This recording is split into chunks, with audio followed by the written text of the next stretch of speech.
This is how classrooms are going to look a little different this semester. Faculty and students will be required to wear face coverings when they enter the room.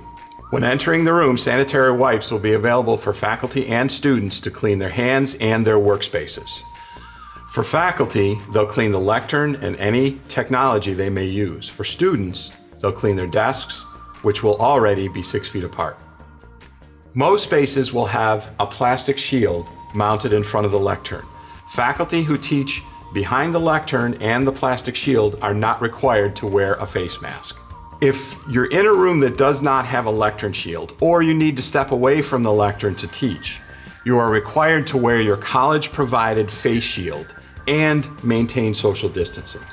Where instruction is not possible at a 6-foot minimum distance, faculty are required to wear the college-provided face shield and a face mask.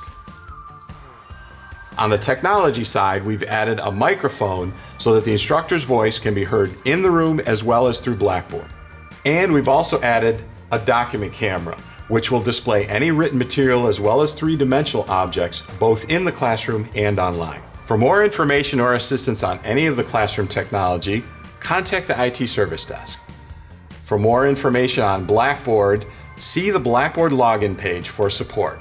We look forward to seeing you from a distance this semester.